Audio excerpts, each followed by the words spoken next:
పేదలకు మేలు చేసేలా కూటమి ప్రభుత్వం చర్యలు తీసుకుంటుందన్నారు మంత్రి పార్థసారథి.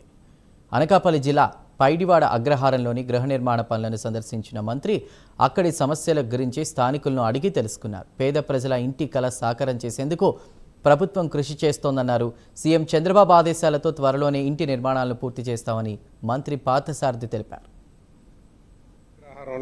ఏదైతే 10,000 ఇళ్ల ప్లాట్లు ఇచ్చిన లేఅవుట్ ఉందో దాంట్లో గృహ నిర్మాణాన్ని పరిశీలించడానికి, ఇక్కడున్న సమస్యలు తెలుసుకోవడానికి మరి మన గౌరవ శాసనసభ్యులు రమేష్ గారి కోరిక మేరకు ఇక్కడ రావడం జరిగింది. మరి అన్ని సమస్యలు కూడా వారు తెలియజేశారు, ప్రత్యక్షంగా మేము కూడా చూసాం. కాబట్టి వీటిని పరిష్కరించడానికి, నివాసయోగ్యంగా తయారు చేయడానికి, కనీస అవసరాలు తీర్చి ఈ ఇళ్ళని నిర్మాణం చేస్తానికి మేము కృషి చేసి తప్పకుండా పూర్తి చేస్తామని చెప్పేసి మనం చేస్తాను. మరి ఈ ప్రభుత్వం యొక్క లక్ష్యం ప్రతి పేదవాడికి కూడా ఇంటి అవసరాన్ని తీర్చాలనేది అనే లక్ష్యంతో పనిచేస్తున్నాం. మరి ముఖ్యమంత్రి గారు చాలా స్పష్టంగా ఆదేశాలు ఇచ్చారు.